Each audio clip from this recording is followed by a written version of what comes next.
going to be live on the other YouTube.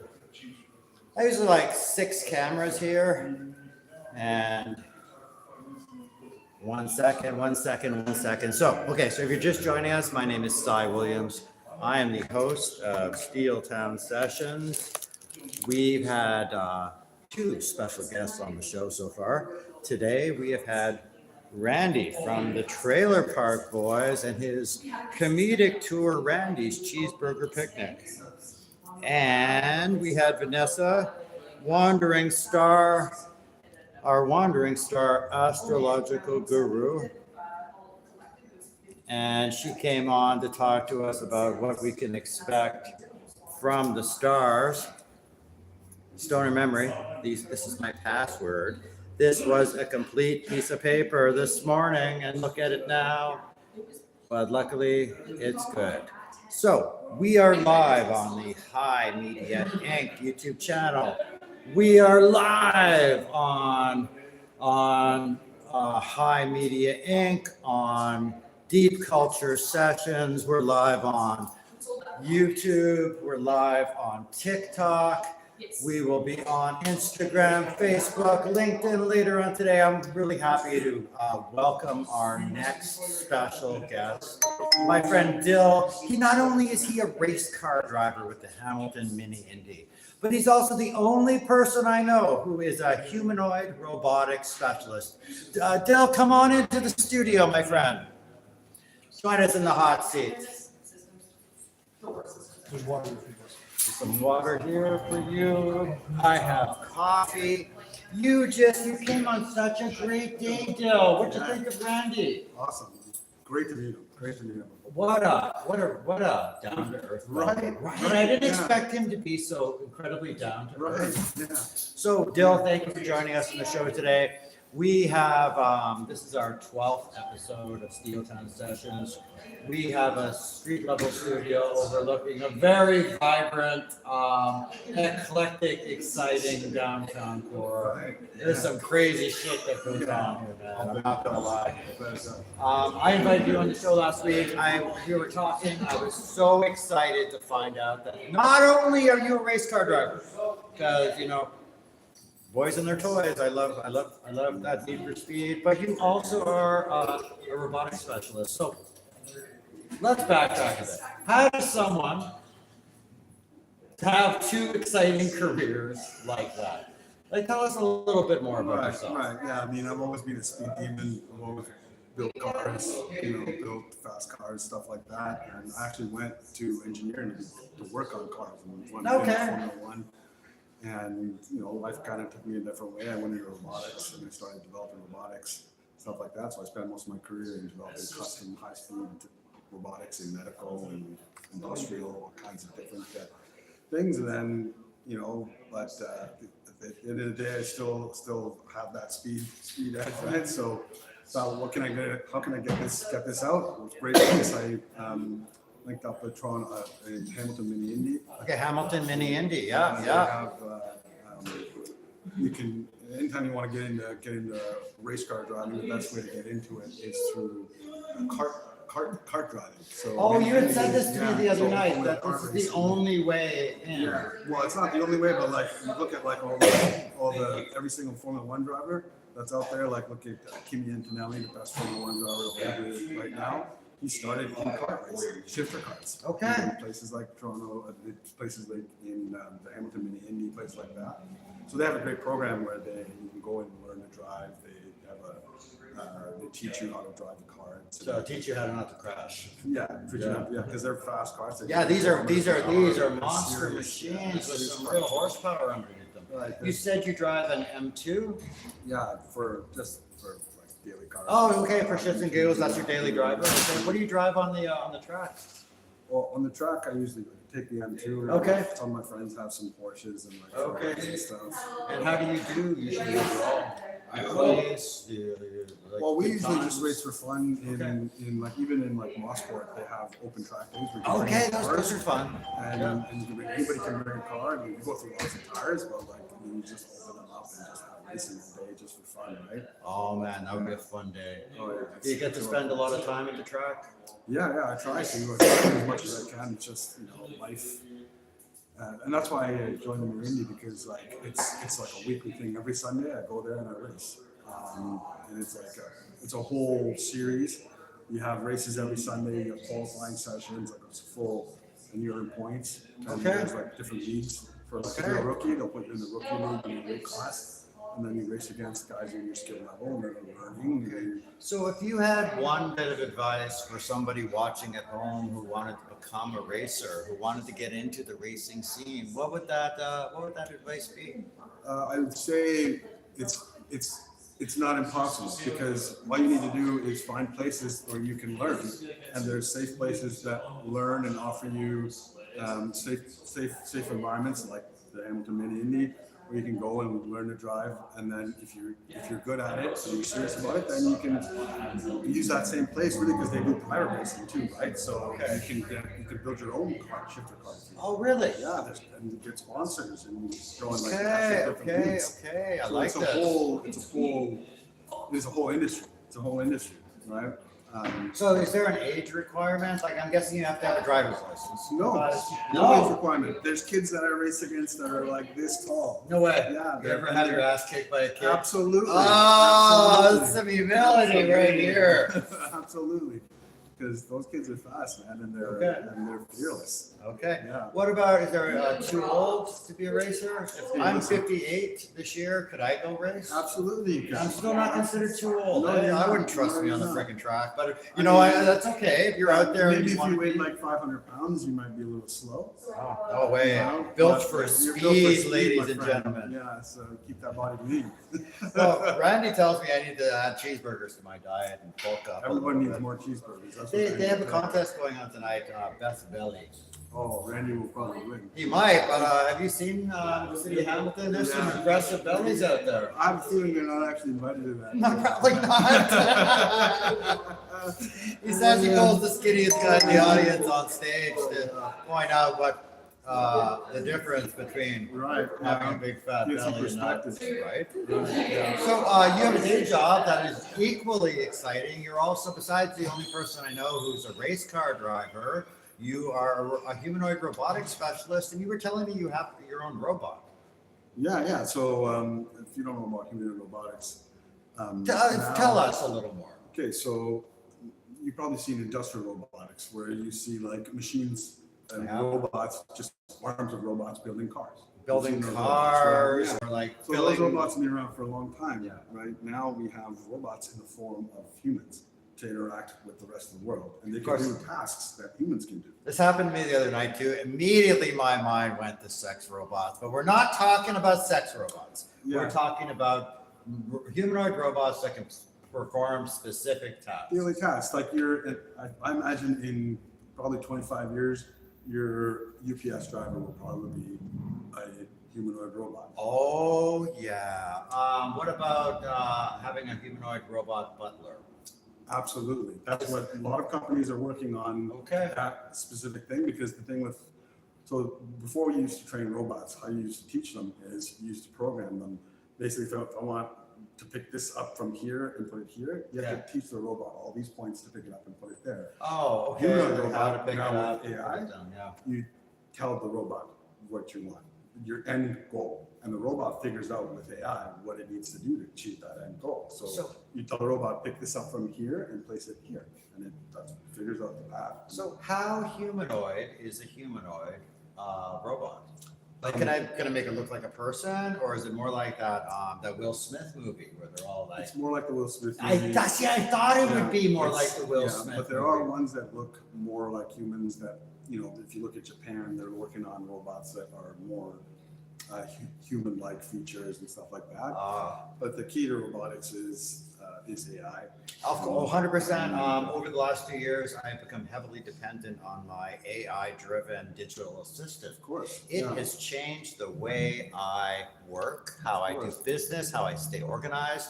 And if that were in a humanoid robot, if that interface were in a humanoid robot, and I could use that daily. I can't even begin to imagine. I'd be like Tony fucking Stark, getting Exactly. Jarvis. The Jarvis, We're all can you gonna be pull up Tony the? Stark. We're all Yeah. gonna be Tony Stark one day. I Oh. mean, the way it's going right now with technology and AI and quantum computing, in 50 years, we're not going to recognize the space we're living in. Okay, let's talk for a second about quantum computing. That's that speed of light computing I keep hearing about, isn't it?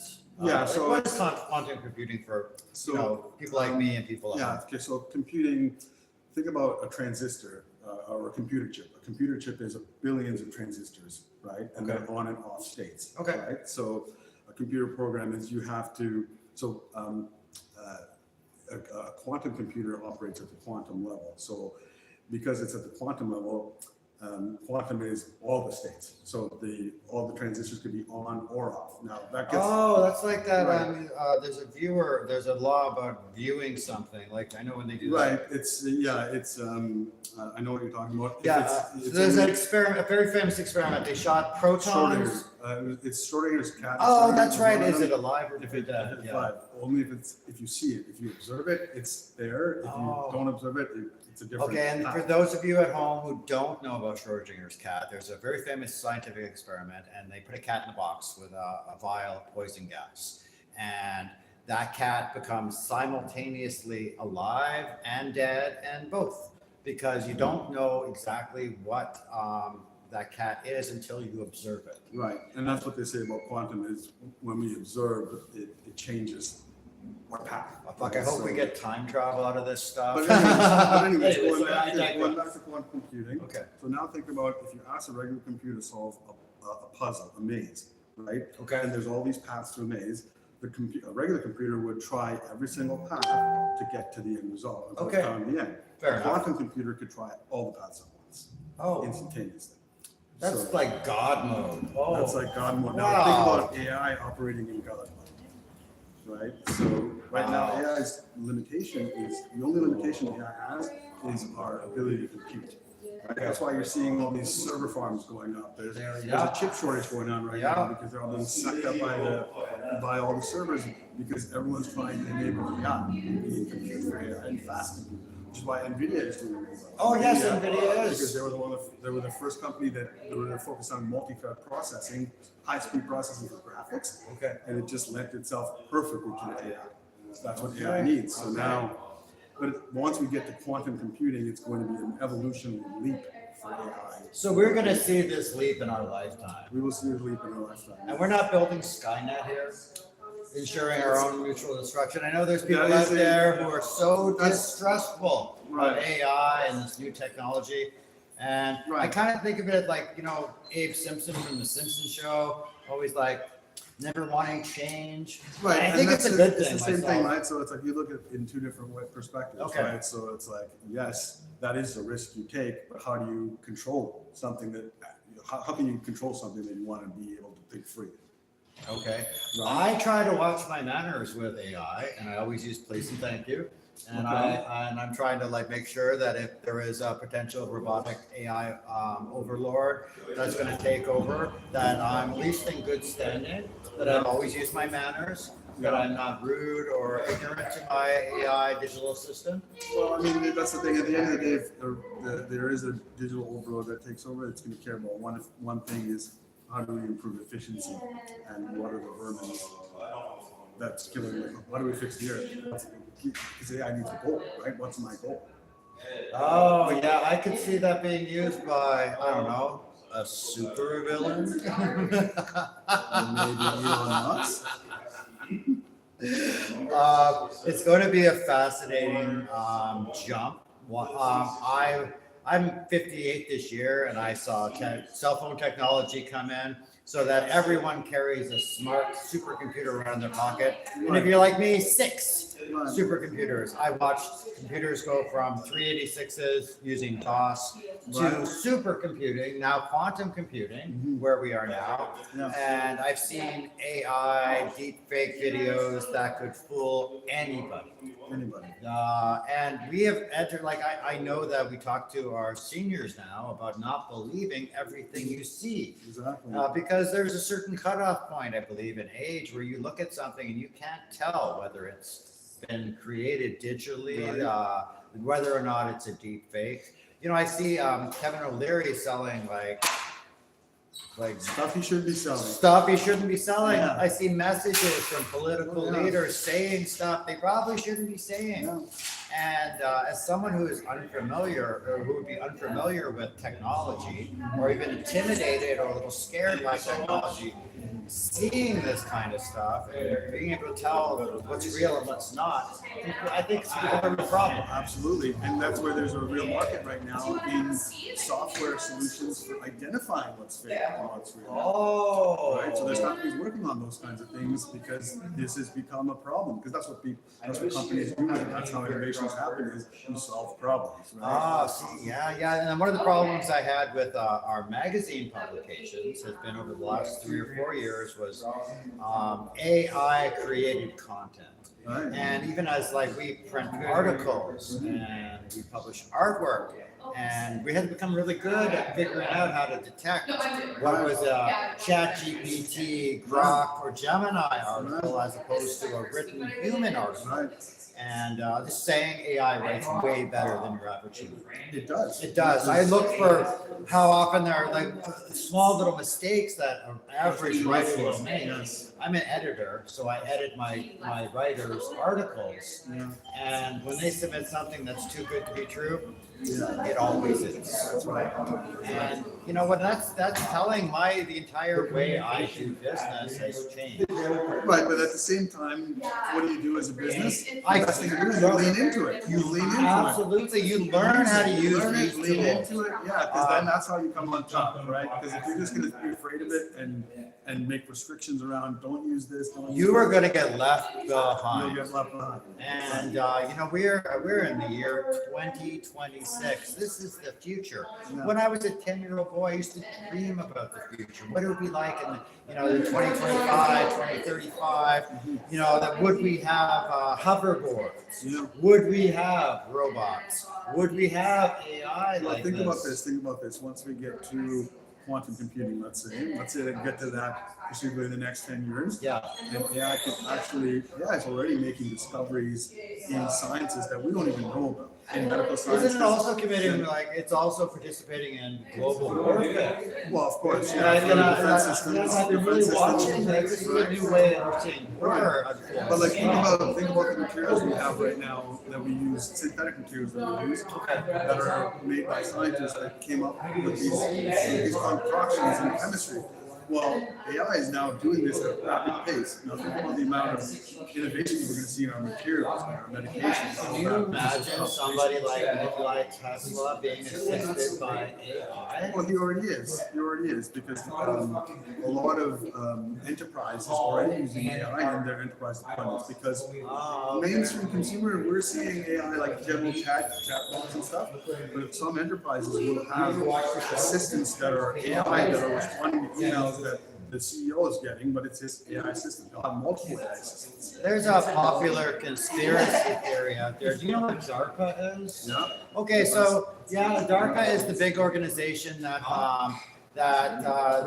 works with technology, and it's usually new technology. And I was watching a video a few weeks ago that said DARPA only releases technology to the public once it's had that technology thoroughly tested, usually like 10 to 20 years. So that got me thinking, if we are at this level technologically as the Consumer public. as the consumer public, what in the world level do they have? They don't even exactly. Right? And that's staggering and eye-opening for me. Yeah, exactly. So, is there any? I can't ask you about top secret projects that you're working on, but what's one of the cooler things you've seen as a robotics specialist and a robotics expert working in the Canadian technology sector? to be honest, right now, humanoid robotics is. Humanoid robotics. I mean, I've done some really interesting stuff where you defy physics with robotics. Because for high-speed robotics, you have to operate at the high level of physics. And when you do that, you have to make mechanical systems that operate at super high speed, right? So you run into physics problems and things like that. So you do really crazy stuff. Which I can't really talk about exactly what they are, but like assembling stuff, like moving stuff really fast, high payloads, like really fast. But also stuff like I've done stuff with the U.S. Department of Defense, where We don't want to get in trouble with those guys. no. It's this is like it was basically when COVID happened, this company came to me and they were designing. It was like a big fridge, but it's for sanitizing. Okay. So we use UV and we have carbon peroxide or hydrogen peroxide spray, like all kinds of stuff for sanitizing machines.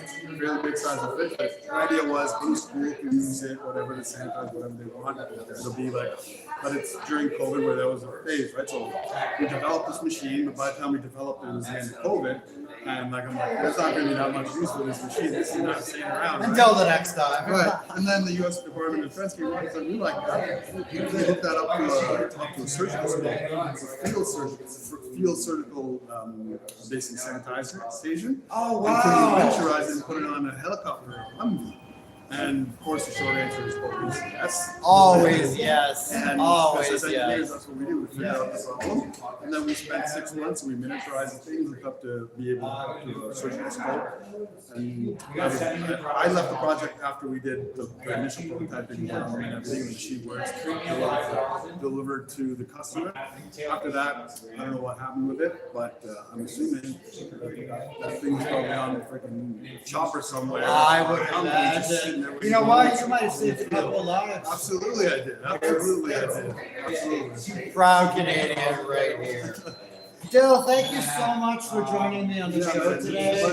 A real pleasure to talk about. It was great to see Randy. It was great to talk about the Hamilton Mini Indy, and really great to learn a little bit more about what the future has to hold, especially when it comes to technology. Right, yeah, exactly. So I'm Cy Williams. You tuned in to Steel Town Sessions. We're gonna take a short break. We'll be right back. Except for you, TikTok, we're gonna stick around. We'll be right back after this short message. It's not sweet at all. It's just like it's.